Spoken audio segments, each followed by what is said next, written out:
All right, guys.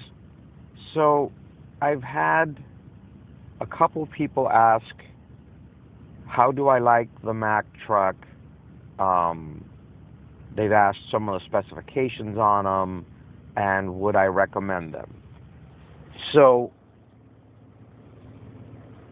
if any of you know or don't know, um, my trucking business started in the oil field, and a few years back, I hired a mechanic that came from a company where they had 50 Mack units.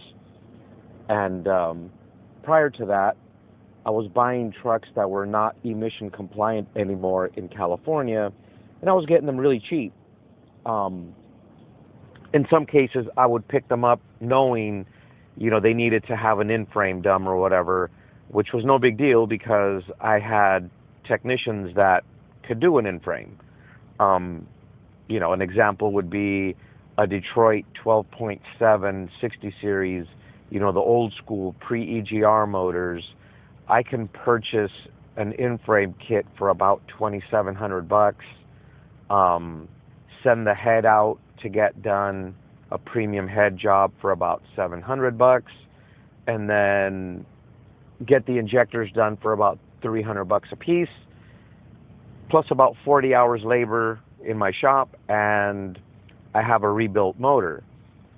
This compared to if you go down to a dealership, you're going to pay twice what it would cost me. And so if I could pick up a truck for 6 or 7 grand and it's a great truck, just needs to get the engine done, to me it was a no-brainer. But ultimately, I would have mechanically sound trucks, but the bodies were falling apart around them. So a mechanic suggested that I try these.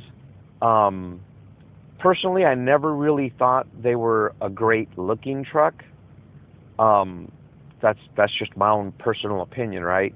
I like the old, the hoodie look, the 379s, the Freightliner Classics, the W900s, and I had quite a few of those. I did pick up a couple internationals, but those things are tough as nails, and I picked up a few of them for about, I want to say 12,000 a piece, and the mileage on them were relatively low. They had like 400,000 miles on them, but they were not emission compliant in California, so this company had to dump them.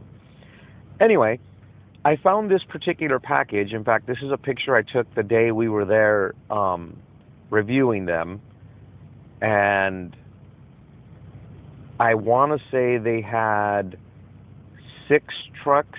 It might have been 7, and there was one we didn't buy. And so I think the trucks you're seeing here are the ones we did purchase, and then there's one that's not in the shot that we decided against. I want to say the transmission was making a rattling sound at low RPM, and at this point I had not hired my newest mechanic, who was actually a transmission specialist, and he could have rebuilt it probably for, a fraction of the price. Nonetheless, so these particular trucks were owned by a company that did bulk hauling. They were equipped with the Mack MP5, which those of you that are familiar, I'm sorry, MP8. I don't know where I got MP5 from. Probably because I was going to say MP8 505 horse, 1,800 foot-pounds of torque. Those of you that are familiar will know that it is basically a Volvo D13 engine, but painted maroon instead of green. The transmission on these are 13-speed Mack max torque, maxi torque trannies, I believe they call them. And that's like the biggest weird thing about them is they have a Mack transmission. They're a little bit funky to shift. You've got to be really precise with them, or they want to grind. As compared to like an Eaton transmission, they're a little bit trickier to shift. But other than that, the trucks were an over-the-road spec, and the company spec'd them pretty nice for their drivers. They had onboard fridges. really comfortable seats. I want to say it, these things had like 8 or 9 air buttons on the side to adjust different parts of the seat. Most of them had swivel seats where you can rotate the seat backwards into the sleeper. And the mileages were relatively low, 400 to 500,000 miles, and we picked these up as a package. I think the net, if you took all the trucks and divided them together, it ended up being like 26,000. Some were 29 and some were 25, depending on the mileage and so on. But I looked at it more from the net. I took all the trucks, divided it by the total of the package, and said this is what they're costing me. Anyway, these trucks for the most part were not exactly fleet matched. The VIN numbers weren't sequential, and as you can see, you know, some have the extra window on the top of the sleeper, some didn't. Some had a chrome bumper, some didn't. Some had fog lights, some didn't. I think a couple of them were on 22 fives, and some of them were on 24 fives. And so I think they might have been speccing the truck specific for the task that it was going to have. I don't think every truck in their fleet did the same thing, and they tried to match the spec to the task, which in some ways is smart, maximize your fuel efficiency and so on. Anyway, so that was the beginning of our experience with Mack. About a year later, after we saw these things were pretty solid, durable, and good running trucks, this is when we had them towed in, obviously. This was like there was a job we were starting, and my sales guy decided to take some pictures because we convoyed out there. So this was the next package we bought, and we bought 2 packages from this particular company. These trucks were more of a fleet match. The trucks are identical. They all came on low-profile 22 fives. They all had the MP8 engine, same tune on all of them. They all have 13-speed Eatons in them. They all have the same size tires, and I want to say the 2 packages we bought, all of the serial numbers are sequential with the exception of 2. And so mine start like at 015700 through 015711, and then I think one of them ends in like 23 or something like that. Anyway, so that part is kind of neat. They're pretty much identical trucks. You can pull parts off of any of them, and they all interchange. Same tune on the engine, same transmission, same gear ratio, same tires, same everything. These are a little bit more plain Jane. They did not have onboard fridge or the onboard inverter. This company was a leasing company, and so they own about 250 trucks, and every year they cycle fleet out. So the trucks I ended up buying were 2011s and 2012s. They all had the air ride front suspension, which is kind of a pro and a con. They ride velvety smooth when the highway is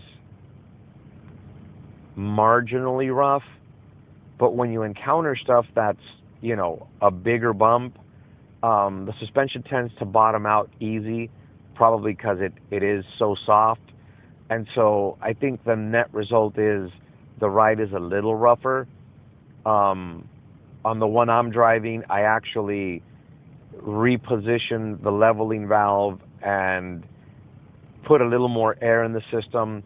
The bumper sits about 1.5 inches higher than it did when we bought it. It helps a little, but it does still tend to bottom out pretty good. Anyway, the trucks have been reasonably reliable. You know, we've now had them for several years, and all of them have in my possession, well over 100,000 miles additional that we put on them. Um, these engines are known for having injector cup issues, and I think as of now we only had one injector issue, but it was a failure in a really bad way. By that I mean the injector completely failed. It was stuck wide open, and it washed the cylinder out completely. So we're gonna have to open up that engine and at the very least replace the one piston. We may just end up doing a complete in-frame. These trucks range in mileage anywhere between, the whole fleet, anywhere between 500,000 and 900,000. The one I'm driving now has 881,000. I think I have the highest mileage truck. Overall, I'd say they've been solid. The ones that were in the oil field tend to have more emission issues, and I think primarily that's because they don't get enough time rolling down the highway with the cruise control set, and you're doing the same speed, the same RPM for an hour straight, where the system can start, clean itself out. Our oil field activity, was a lot of really short runs. So in a shift, a driver might do 5 or 6 loads, which means in a 12 to 13 hour day, he's setting the parking brakes and idling, 4 or 5, even 6 times. And so it just doesn't give enough time for the system to work the way it was intended. And so we end up having to do a lot of parked regens using the Mack software to get them to do their thing and stay happy. They do want you, the engine is happier if you do a valve adjustment every 100,000 miles, and I would recommend at the same time pull the EGR valve off and clean it. A sticking EGR valve will lead to a lot of other underlying problems, and it'll be much more expensive. There is kind of a hack to removing the EGR on these things. I'll see if I can't find the video and post it in the description. Typically what happens when you go to try and remove the EGR on these things, you break the studs off in the manifold, and then you got to replace the manifold or find someone to extract it for you. It's kind of a difficult job. But the hack is to drill a small hole into the vase on the exhaust manifold and spray some penetrating oil in there, let it sit overnight, and then start to, by hand, not with an impact, start by hand unscrewing them, and when you feel it start getting stiff, spray more penetrating oil and run it back down in the hole so the penetrating oil gets further in, and then spray it again, let it sit for a while, and then come pull it out. I know it sounds like it's going to take too long and it's really involved, but it's much cheaper than replacing a $1,000 manifold. The other thing that happens with these things quite a bit is the overflow bottle on these things fail. Like the seam where the two halves come together starts to leak, and next thing you know, you're rolling down the highway, you get a low coolant alarm, you pull over and check it out, and sure enough, you're low on coolant and you see your engine's wet.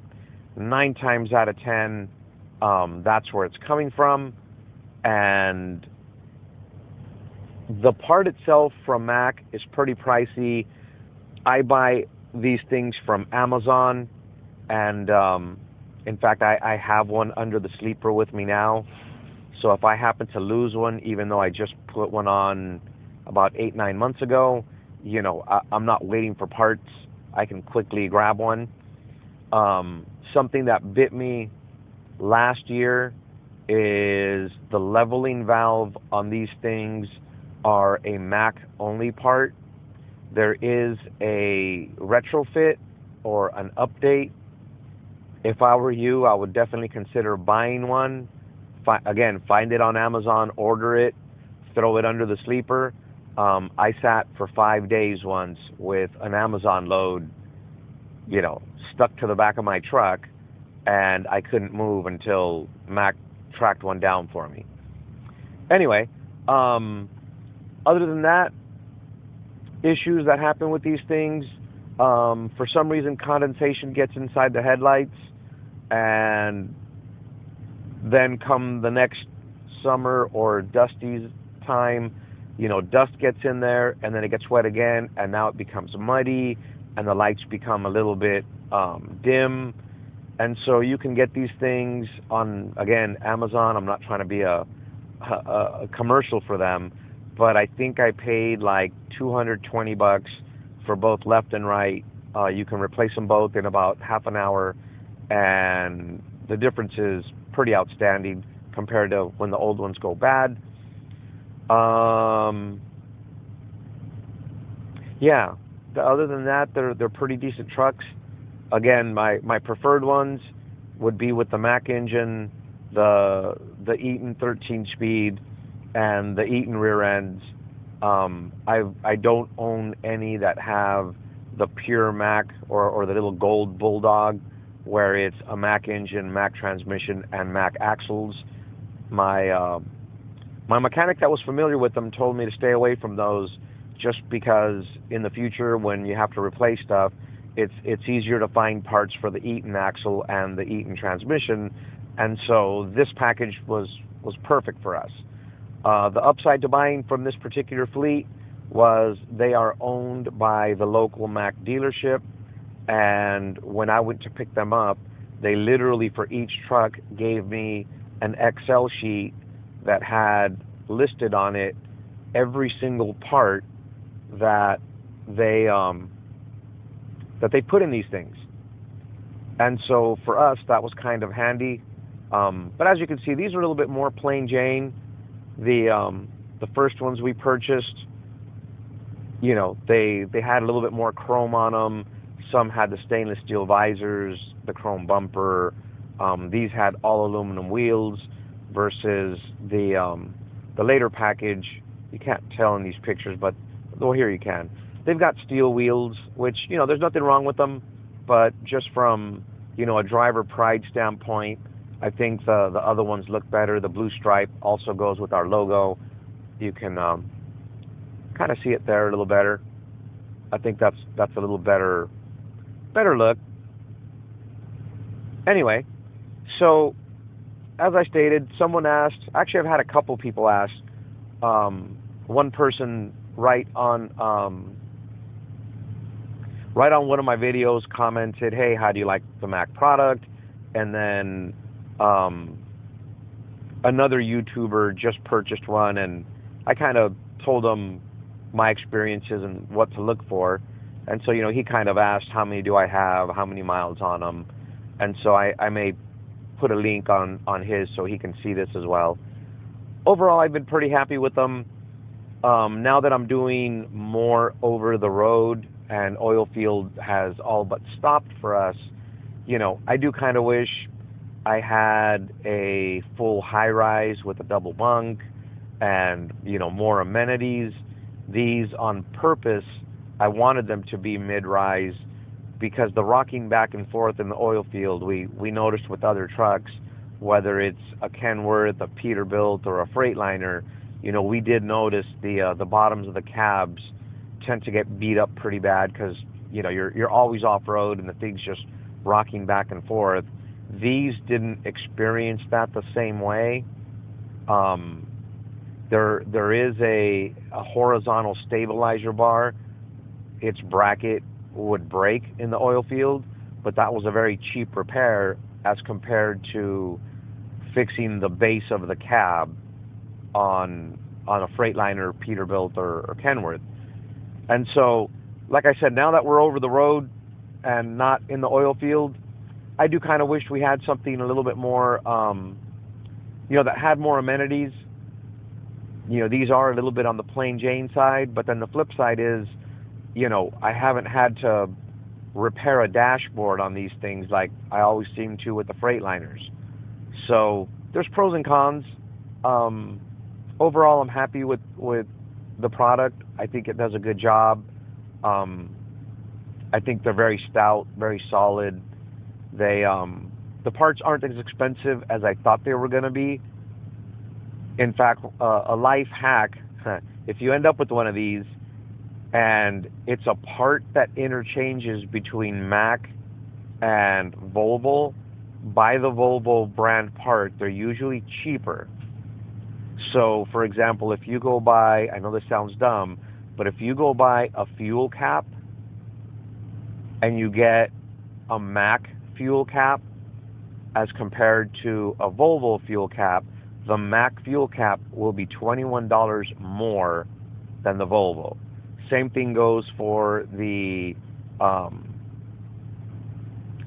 overflow bottle cap, what most people would call your radiator cap. They are, I want to say, $11 cheaper if you get the Volvo part, and they're the same part number.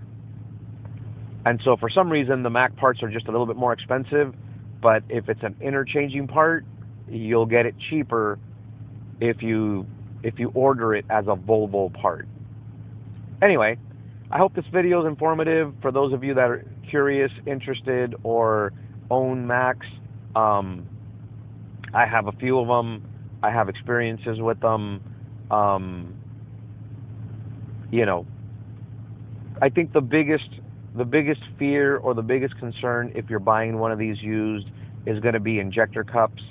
It's a little bit of an involved job.